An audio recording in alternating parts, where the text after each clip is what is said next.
Hello guys, welcome back to our channel. My name is Lucky. My name is Shanika. And today's video is going to be all about weddings. Money, money, money and weddings. Absolutely. How much is the real cost of a wedding in 2020, you know? Now, we got married last year and we did obviously the whole wedding planning process. We did it ourselves. And I think one thing we noticed is that weddings cost a lot of money. But aside from them costing a lot of money, we also realized that it was really quite hard to find out, okay, how much is this going to cost overall? So yeah, we thought actually let's just put this video out there for anyone who might be planning a wedding, particularly if you're planning a wedding of the size that we did, then you might be able to get some insight into, yeah, how much is it going to cost to have I mean, and right now it's a difficult time because it is a pandemic, so I know there are restrictions on weddings, particularly in kind of the Western world anyway, and definitely in the UK. But I don't know when you're going to watch this, and also you might not be here. I know in other parts of the world they are having their weddings large and they're doing what they are doing. So let's get started. Let's get started. Okay, so when it comes to weddings, there's so many different categories you have to account for. I'm going to read some of them out, some of the things that you need to be thinking about and that you're going to need to pay for. The venue. You need to know, okay, I've got money for the venue, I've got money for food, and you know, you usually feed people. We got married in a church, so you're gonna need money to, you know, pay for that church bill. Even if you're not getting married in a church, you still need to account money for whatever it is that you are getting married. And of course, if you're gonna get married in the registry center, you still need to pay for that as well. We also had a coordinator, so yeah, if you're thinking of that, that is quite useful, I would say. There's that. There's flowers. There's photography and videography. There's DJ. There's host. There's cake. There's invites. Another thing that you would need to account for in your costs is the printing of a menu. If you did want to put menus on the tables, order of service for the church service or the wedding ceremony, shall I say. And also table numbers. So these are sometimes things that people forget about, but they can rack up. It is printing that needs to be printed, and depending on the kind of look you're going for, you know, yeah, it might cost you. I remember how much. Do you remember how much the order of service was? I remember. Oh my god! I swear we did that like days before our wedding. Yeah, I have to go print it out. I swear it was the day before. I remember you was putting it, and we were trying to get the best price possible. But yeah, do you remember how much it was? I know it was quite expensive. It was hundreds, isn't it? It was at least 200, at least. Decoration. Yeah, decorating that beautiful venue. Transport. Okay, on a normal day, if you're traveling somewhere, you may use TfL, or you may have your own car, or you may use Uber. This also applies on the wedding day. You need to find a way to transport yourself and your party, potentially your family, from one place to the other. Yes. Wedding dress and accessories. This usually is a very big cost, so I should have said that first. The groom's dress and accessories, not dress, but suit. You know, his shoes, his tie, his cufflinks, his haircut, his aftershave, all of it, socks, yeah? All of it. Wedding rings. Oh my gosh, do not forget to get your wedding ring. Because that's not necessary. Get your wedding ring. The bride's hair and makeup. Then other things we included in our budget was also the honeymoon, and then any costs that we needed to get, you know, somewhere to live as well. So yeah, that is a very long list of things. Now what we're gonna do is we're gonna just break it down section by section. How much for, let's say you were having a wedding of, should we say 250, 200 to 250? Yeah, let's say you're having a wedding of 200 to 250. We're gonna go through each category and say what the average or approximate cost could be, particularly if you're getting married in London. We got married in London, so that's how we're gonna play it.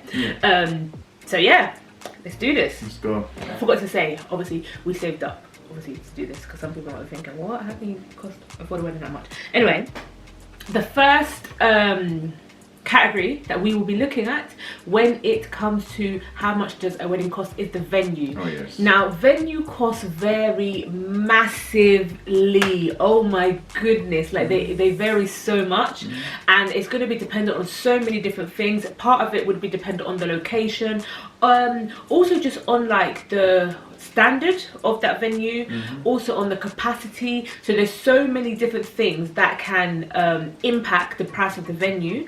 For us, we what did we want? I think we wanted a venue that was easily accessible via public transport.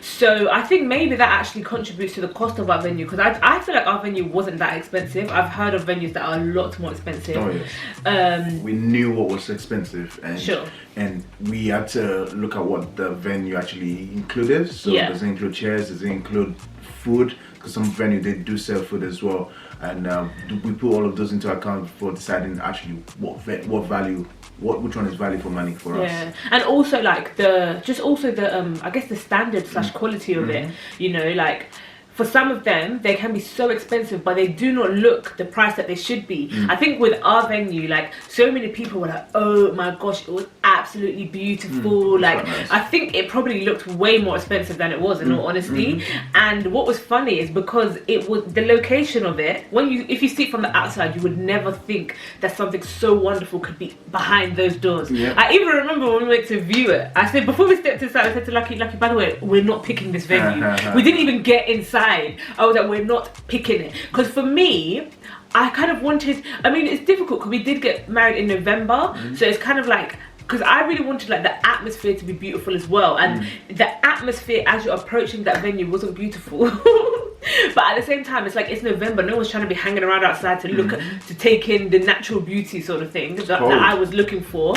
Yeah, our venue was £3,000, which is super reasonable. I think it could seat up to, was it not like 400 or something? It could seat up to. Yeah. It could seat up to a lot, quite a lot. So as I'm saying, we're trying to give figures on weddings that are going to have approximately 200 to 250 people. Of course, if you're having less people than this, then you need to obviously figure out the figures for yourself in proportion to what we're saying. Again, if you're having more people than this, do you know what I mean? Do it in proportion to what we're saying. But this is a good target for actually, if you are thinking of having a wedding of the size that we're mentioning, then you're going to get really specific numbers here. Also had to pay a £600 deposit fee. So basically, provided that, you know, at the end of your wedding they get back their venue in the condition that they gave it to you, then you also would get that £600 back. So you could, if you want, you could say 3,600 to say, okay, I've set aside 3,600, but it was £3,000. So yeah, and also with that £3,000, it came with chairs and tables and a place to warm your food, or for the caterers to stay, a place for you to change. It was quite a good deal, and also you also had the opportunity to use another area where you can do a civil ceremony if you wanted to. So we had like the main hall, and also another hall that sits about 150 people in chair. So also they also had security there as well for the day. They offer security. And to be fair, that venue have been in the wedding business for 25 years as well. So on top of like a beautiful venue, we also had people that were very skilled in what they did. Their customer service was amazing. Like, when it comes to your wedding, you need people that know how to do good customer service, because it can be such a stressful day, because you want to get everything right. There's lots going on. You've invested a lot into it. So when you've got someone that knows what they're doing, that can help calm you from your planning process to on the day, and even encourage you, like, it's so useful. Yeah, I think another thing that was also key for us getting the price quite low for London was also the day of the week. It's also important that you know that depending on what days of the week you get married, the prices of the venue may vary. For us, we decided to go for a Friday because the price was cheaper than a Saturday and a Sunday. I think Saturday or Sunday was like 1,000 or two much higher than Friday. So we were like, we don't want to waste an extra £1,000, and we saw Friday as a very good day to get married because the next day is a Saturday, so you don't really have to go anywhere. Most people don't work on a Saturday. But then days that are usually cheap are Fridays, Mondays. What I would say is that actually we were really blessed for the location we had, because for them, weekday was Monday to Friday. But in a lot of venues, they say weekdays Monday to Thursday, and then Friday is part of the weekend costs. So yeah, we were actually blessed. Again, if you are looking for a cheaper thing, sometimes you actually have to pick Monday to Thursday. But in our case, Friday was also the weekday. Which is really good. So the next category is about food. So once you've got the venue, people have to eat. When you invite people to your wedding reception, you have to feed them. Looking at for catering for your wedding can be a very interesting search. What I would say is that it's different. You need to decide what cuisine you want at first, and then find caterers that provide that kind of cuisine.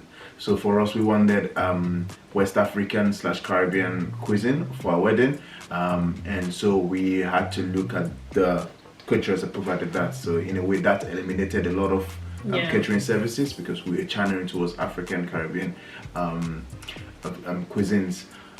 So we looked at a few. People give different prices, different range of price. Some 25, some £30 per head. So imagine you're having 200 people, for example. If you have £30, that's easily £6,000 for just food. Sometimes that doesn't even include drinks, so that could be just a two-course meal, starter and a main.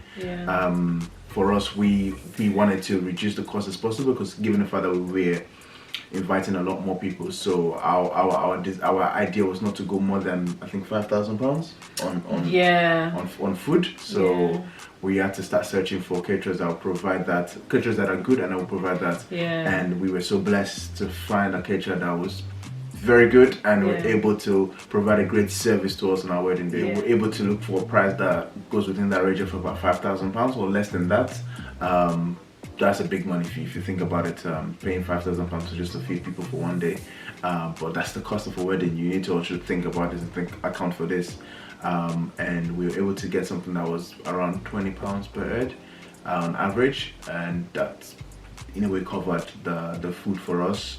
But then bear in mind, this did not include drinks, so we also had to account for the drinks as well.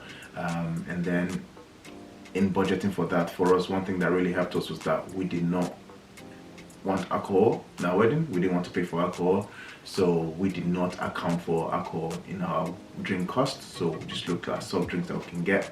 Schlur, which was like a nice non-alcoholic drink, that sparkling drink that we really love, so we got a lot of them, and we looked at for sales where they would do sales. The drinks is usually £2, but we're able to find it for £1 when they're doing sales for £1. So what I basically did, ordered bare.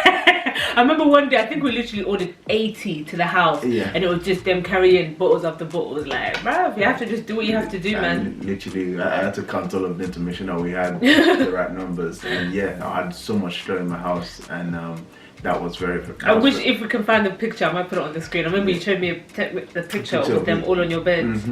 So that was a lot. So we did that. What I would say is that the catering company we had was so amazing. I would definitely recommend them. But if you're interested in who they are, then just let us know, because so we can share that with you as well. But they were amazing. I definitely recommend them to anyone looking for catering service, even not just wedding, even if it's parties. I feel like they're very good. Like, I'm eager to use them again in the future. I feel like, again, what I was talking about earlier about the people you're working with having good customer service, you need that when you're planning a wedding. You don't need people that don't know their staff or that are trying to swindle you, because they will. So yeah, they kind of stood out to us. They had really good customer service, and they were friendly, and they were great. So, good food as well. That helps. that was one thing we had from everybody that came to our wedding. That they said that the food was fantastic. And, and it's the fact that that's something that people don't usually get in their weddings. Also, when you are doing the catering, what is really important is that you go for the food testing. Now, we went for food testing again. I might insert a little picture because it was really a fun experience. Amazing. That's when we really got to know the caterers as well. It was very personal. It was one-to-one. And you would obviously need to know, okay, what food is my guest going to be eating?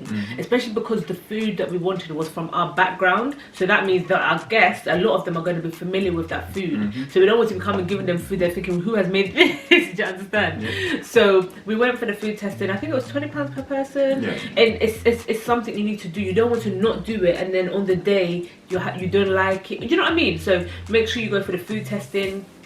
Just so that you know exactly what it is you'll be getting. For us, it was basically like us going on a date, because they literally just like they was giving us. It was just personal service, and it was so good. I really enjoyed that. Because I know some food testings are like groups. So for example, they'll say, okay, everyone that's interested, come down on this day, and then they do it like that. So. So yeah, that was it for food. Just make sure you get the right catering and for the right price. Also, we were really blessed though, because as much as we initially we were gonna actually just buy drinks, but then all we ended up buying was Schlur and maybe a few like apple juices. But then actually, Lucky's family were able to provide a lot, like pretty much all the drinks for us. So anyone that did come to our wedding who's potentially watching this that enjoyed, because people kept on saying to me, it was like there was unlimited drinks. I'm like, well, thank God, you know, his mom and his family made sure that you know there were drinks available. Because I think it was the fact that we said that we're not going to buy any alcohol. Me and my wife, we don't drink alcohol, so we said we don't pay for any alcohol. Now whoever wants alcohol should pay for alcohol. And knowing my family and the people we're going to invite from my family, they drink alcohol. So my parents said that they'll bless us by providing alcohol. So we're like, yeah, go for it. And there were lots of drinks. Even the supermarket, I think they brought everything apart from the Schlur, we bought that first, and then like any other drinks. Basically, when you look at food, also account for drinks, because food might be a price, and then when you add drinks, it's like, or sometimes can be almost twice as the same, because drinks are expensive. So always account for both food and drink. Oh yes. So yeah. Because it can get shocking. You can think, yes, we've done it, we've got catering, and then they're like, by the way, drinks are not included, and you're like, pardon? So the next category that you need to look at is obviously the cost of getting married in a church, if you want to get married in a church, or again, if you're not getting married in a church, you would have to go to the council and do that version. Both of them have costs. Today I'm talking about the church one because I didn't do the other one, so I'm not sure on the specific costs. This is the Church of England church, just because, if you want a video on the ins and outs of getting married in a church, then we could do that, but because it's another story. But anyway, that cost was £589, and that was made up of particular little costs. So for example, the cost of some of our marriage certificates was included in that. Venue. The cost of the actual building, the cost of adding a bit of heating into the building as well, because we got married in November, as I said. So if you want extra heating, you can pay for that. Then there's also a £200 refundable deposit. So actually, the cost on the upfront cost we had to pay was £789 as opposed to £589. The £200 refundable deposit would be refunded to you if you were able to start your wedding within 30 minutes of the start time. Now, we were adamant that we were going to do that because you know, the costs are racking up. We've said 3 things and you can see the costs are racking up. Unfortunately, on the day that did not happen, and now that's another thing, keeping to time on a wedding day. If you want the ins and outs, oh my days, we can give it to you. Because what I would definitely say is that brothers, just forget that deposit, man. They're gonna be late. The women, 9 times out of 10, they'll be late. So that I knew this one, she's always on time. So I literally thought I was going to be on time. I was like, I've got a whole half-an-hour window. Usually I don't even have those sort of things. I was already looking at her, I'm like, I'm going to spend that £200 afterwards. Only for us to find out that some people would decide to come late to the wedding. Yes, that's the cost of the wedding. I mean, of the church. I would say, from what I'm aware of, when you're not getting married in a church, and so you want to get married in a venue that is not a church, I know that it's generally a little bit cheaper, but it's not a large amount cheaper. And also, it's just. There's a lot of technicalities around it. So 1, I would say it depends on what you want as a couple. But 2, it also depends where you get married, because you can only get married in a church if you are part of the parish of that church. So let's say you and your partner wanted to get married in Essex, but you both lived, born, bred and grew up in London, then you would not be able to actually legally, technically, undergroundly get married in a church in Essex. So yeah. Yeah, another thing as well is like, if you already go to a church and you like the church building, you can also get married there. Yeah. But you don't have to pay the prices that we paid. But we had to pay that because the Church of England church that we're going to get married in was not our original church. It was not a church I would go to, so we had to pay that price. And yeah, it can be very, very techy. You might be in a place in the area for 6 months and you're entitled to get married in that area. But if you're not in that area, you will not be able to get married in that area. So it's a bit tricky, but that's something for you to look out for as well. Am I getting married in the church that I go to, or do I want to go to get married in the traditional Church of England or Catholic Church? And yeah, another thing that we had to look into in terms of cost is coordinator. This is it's not mandatory for people getting married. It's up to you as a couple. If you feel like you need an extra hand in terms of finding different vendors or somebody that's going to help you look at things that you would not normally see in terms of looking at weddings, then it's very important that you get a coordinator, a wedding coordinator. And we thought that it would actually be beneficial for us to get a coordinator to help us, especially with the day, given the fact that they oversee weddings, they've been doing it before, so they have the experience. So we decided that we were going to get a coordinator. The prices of coordinator ranges, different coordinators have different prices, and for us we were able to get a good price on our coordinator because our coordinator was also related to our photographer, which is something we'll talk about the cost of that. So for us, we had a good deal with the coordinator, included the manager and also another assistant, so that was 2 people looking after on our wedding day specifically, but the coordinator was with us throughout the leading up to the wedding. I think 3 months before. We're having meetings every other week just to find out the progress that we're making. And they were helpful in helping us find out the vendors, especially towards the end, because coming close to the wedding there was a lot of things we had to look out for, and the coordinator did try to steer us in the right direction, I must say. And it's up to you. Some people tend to use their family members if they're comfortable with that, but we wanted to just go look for someone that was independent, that was just going to focus on the wedding. And it's also, especially on the wedding day, people can become very territorial, especially if the coordinators from one side of the family, and they can become very advantageous towards the side of the family and not the other one. So if you have someone that's independent, that would not yield to any auntie or uncle trying to tell them what to do, that would be very good, because then they can ensure that the wedding goes smoothly as possible. So the next category is flowers. Now, waste of money. Flowers are really expensive, okay? Now, I don't know, for me personally, I wouldn't know that. I'm not a very flower girl, I'm sure you can tell. It's not something I look into, it's not something I buy, all of those sort of things. Now, that was one of the last things as well that we looked at, which is probably testament to the lack of priority it takes in my life. And they're expensive. They are expensive, and the cost, to be fair, I'll give you our cost only because the cost of flowers depends on what flower you want, if it's in season, it depends on the size of your bridal party, it depends how many flowers you want, like it depends on so many different things that I'll give you our prices. And basically we paid £500, and that was a negotiated price. I had to go back and forth with her being like, okay, this. It was also, I wanted a bouquet of roses. If I could get a picture of my bouquet, I'll put it in. And so I literally had to, I think she had to add peonies to make it cheaper, because she was like, if you want just roses, it's going to be very expensive. So you got to do what you got to do with your florist to work it all out. To be fair, I know a few people were like to me, oh, why don't you just like make your own bouquet? I don't really feel like I'm very creative. I don't have a good eye for design. So that would have been a bit mad. I know people have made their own, and big up to them. Put it that way. So yeah, so we paid so that 500 was for my bouquet, 2 bridesmaids bouquets, 7 guys buttonholes or whatever they call them, and then also for the in the church, the pew ends, she did that as well, and also set up, delivery, and all of that was included as well as labour time and stuff like that. I was gonna say that again, something like flower is something that can easily throw you off. People tend to do this at the end. For me, my assumption was that flowers like maybe maximum £200. That's what I was saying throughout the planning process.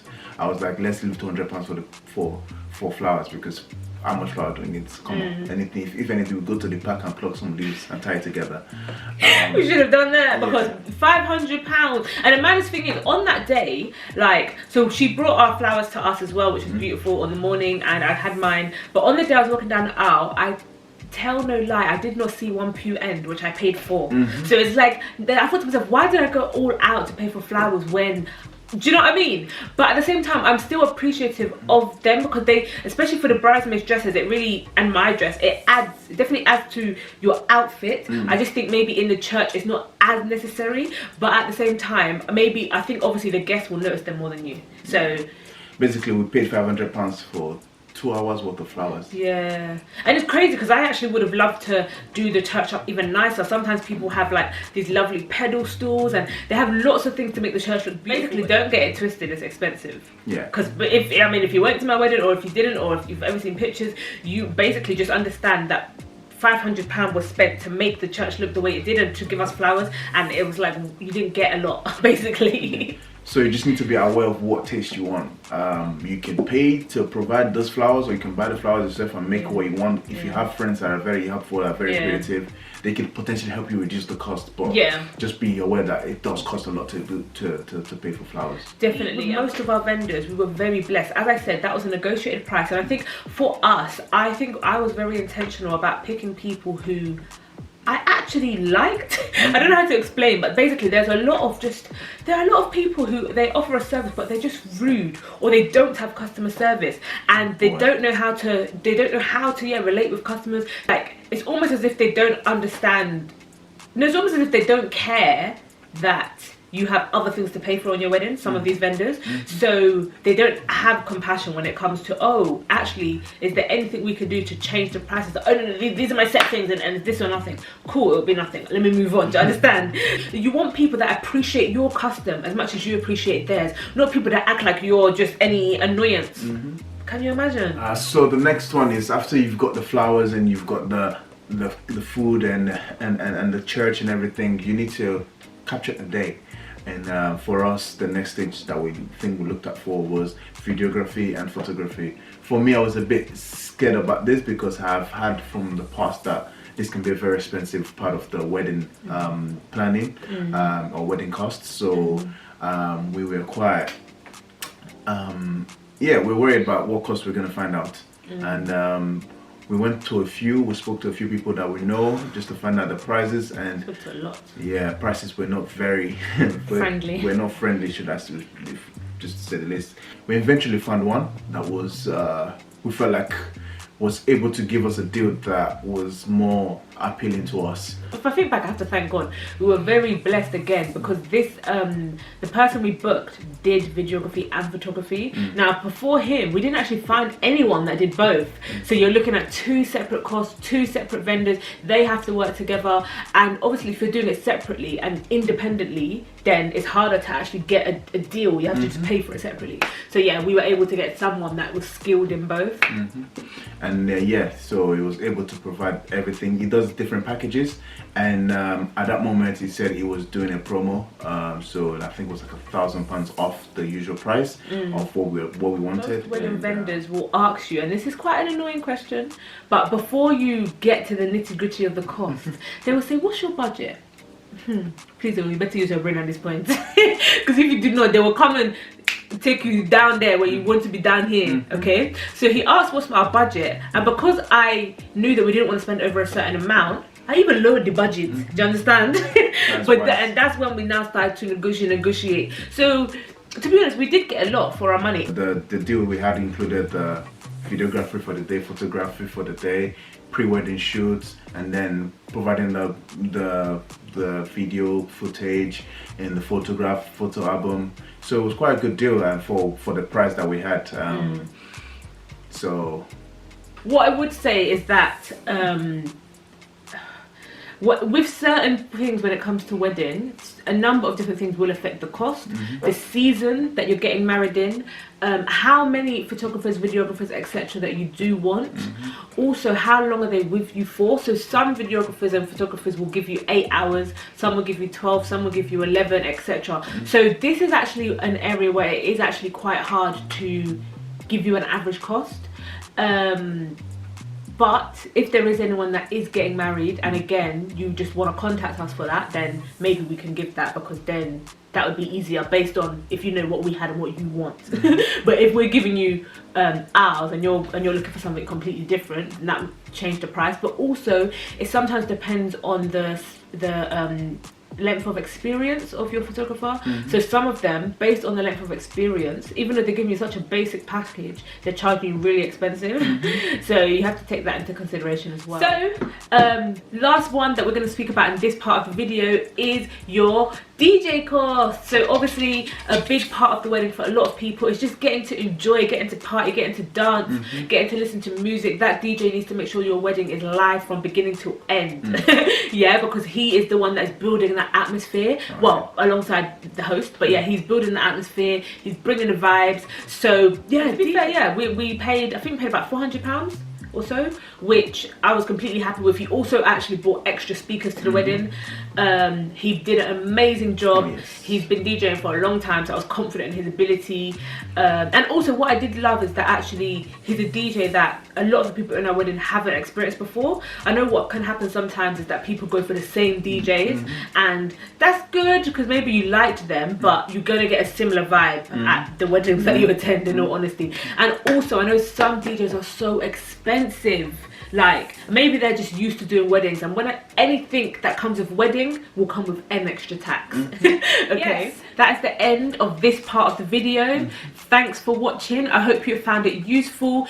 Do hit us up in the comments what was useful. If you have any more questions, in the next video, which is going to be in a number of days, we are also just going to be talking about the rest of the categories that you need to pay for. Things such as a host, your cake, any invites that you have to pay for, your honeymoon. If you're preparing for honeymoon, some people don't add into their wedding cost, but it's wise to do that at the beginning. Your outfits that you're going to be wearing, your suits, you have to look swaggy for the man them, and then for the woman, the dresses. Oh my god, dresses can be expensive. So yeah, do tune in for the next section. And also please follow us on our social media, our Instagram. We don't usually share this, which we should be doing. We are at Lush Osaro on Instagram, so you can find more about us. Thank you very much. Until the next video, take care, stay blessed.